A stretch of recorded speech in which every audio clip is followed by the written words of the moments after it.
అందరికీ నమస్తే అండి. లక్ష్మీ పాలంకి ఛానల్కి స్వాగతం. పనసకాయ పలావుకు కావలసిన పదార్థాలు: లేత పనసకాయ, బంగాళాదుంపలు, బీన్స్, క్యారెట్, 4 పచ్చిమిరపకాయలు. ఇవన్నీ చిన్న చిన్న ముక్కలుగా కట్ చేసి పక్కన పెట్టుకోవాలి. ఇంకొక పళ్ళెంలో దాల్చిన చెక్క, లవంగాలు, ఏలక్కాయి, బిర్యానీ ఆకు తీసి పక్కన పెట్టుకోవాలి. తరువాత కూరకి కావలసిన పదార్థాలు: క్యారెట్, క్యాప్సికము, బంగాళదుంపలు కూడా చిన్న చిన్న ముక్కలుగా కట్ చేసి పక్కన పెట్టుకున్న తర్వాత ఒక గిన్నెలో పచ్చిమిరపకాయలు, పచ్చి కొబ్బరి ముక్కలు, టమాటాలు, వేరుశనగ గుళ్ళు, మిరియాలు, బిర్యానీ ఆకు, గరం మసాలా పౌడరు ఇవన్నీ కూడా మిక్సీలో తిప్పి ముద్దగా చేసుకుని పక్కన పెట్టుకోవాలి. మేము 6 గ్లాసుల బియ్యం తీసుకున్నాము. 6 గ్లాసుల బియ్యము శుభ్రంగా కడుక్కుని నీళ్ళన్నీ ఓడిన తరువాత ఆ బియ్యంలో కొంచెం గరం మసాలా పౌడరు, కొంచెం నూనె వేసి బాగా కలుపుకొని 10 నిమిషాలు పక్కన పెట్టుకున్నాం.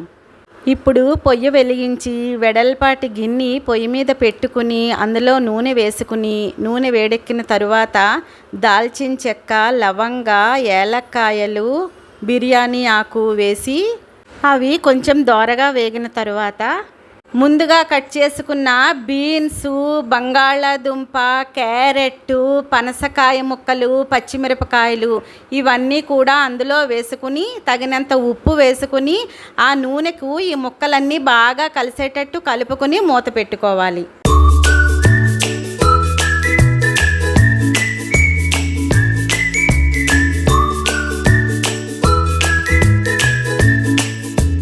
ఇవి ఇలా మగ్గుతూ ఉంటాయండి. పక్కన కూర కూడా చేసేసుకుందాం. పొయ్యి వెలిగించి కుక్కర్ పెట్టుకుని కుక్కరు వేడెక్కేలోపు ఒక గిన్నెలోకి పచ్చి కొబ్బరి ముక్కలు, టమాటాలు తీసుకున్నాం కదా, అవన్నీ మిక్సీలో వేసుకుని ముద్దగా చేసుకుని పక్కన పెట్టుకోవాలి.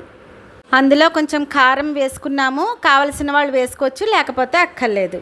కుక్కరు వేడెక్కిందండి. ఇందులో కొంచెం నూనె పోసి అది వేడెక్కిన తరువాత 2 బిర్యానీ ఆకులు, 2 లవంగం మొగ్గలు వేసి కొంచెం పసుపు వేసి ఇందాకల మిక్సీ తిప్పుకున్న పేస్ట్ కూడా ఇందులో వేసి బాగా నూనె కలిసేటట్టు బాగా కలుపుకోవాలి. ఈ ముద్దంతా బాగా కలిసేటట్టు కలుపుకోవాలి.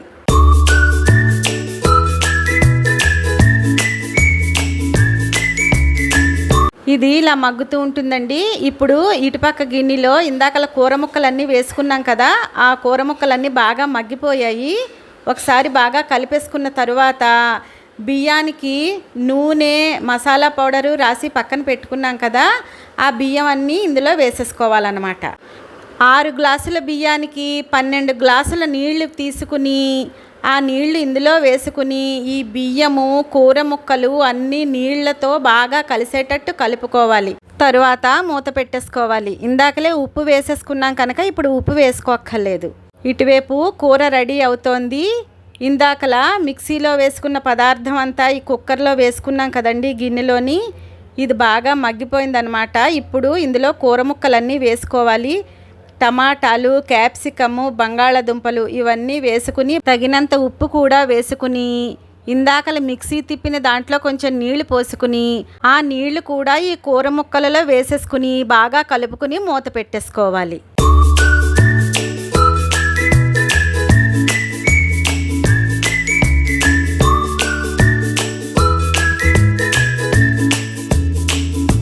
కూర అవుతూ ఉంటుందండి. ఇటువైపు బిర్యానీ ఒకసారి కలిపేసుకుని మళ్ళీ మూత పెట్టేసుకుందాం. కూర ముక్కలన్నీ బాగా ఉడికిపోయాయండి. ఒకసారి అలా అలా కలుపుకొని పైన కొంచెం నెయ్యి వేసుకుని మూత పెట్టేసుకుందాం. అంతే అండి, పనసకాయ బిర్యానీ రెడీ అయిపోయింది. ఇప్పుడు కూర ఎంతవరకు వచ్చిందో చూద్దాం. కూర కూడా అయిపోయిందండి.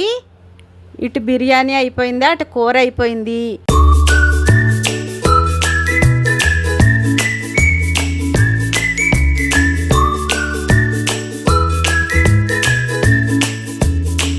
ఇప్పుడు కీరా దోసకాయతో పెరుగు పచ్చడి చేసుకుందాం. కీరా దోసకాయ బాగా కడుక్కొని తొక్క తీసుకుని తురుముకుని పక్కన పెట్టుకోవాలి.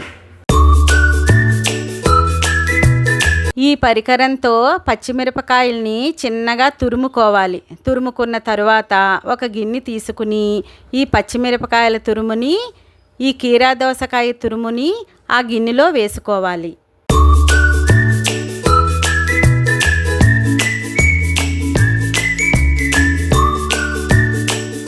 తరువాత ఒక మిక్సీ గిన్నె తీసుకుని అందులో పెరుగు వేసి కొంచెం ఉప్పు వేసుకుని నీళ్లు పొయ్యకుండా మిక్సీ తిప్పుకుని ఈ కీరా దోసకాయ పచ్చిమిరపకాయలు వేసుకున్న గిన్నెలో ఈ పెరుగంతా వేసుకోవాలి. వేసుకుని బాగా కలుపుకోవాలి.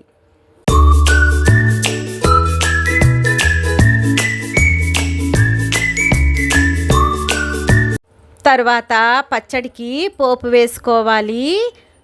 పొయ్యి వెలిగించి మూకుడు పెట్టి అందులో తగినంత నూనె వేసి నూనె వేడెక్కిన తర్వాత ఆవాలు, జీలకర్ర, ఎండుమిరపకాయి, కరివేపాకు, కొంచెం ఇంగువ వేసి అవన్నీ దోరగా వేగిన తర్వాత ఈ పెరుగు పచ్చట్లో కలిపేయడమేనండి. అంతే, అయిపోయింది. కీరా దోసకాయ పెరుగు పచ్చడి రెడీ.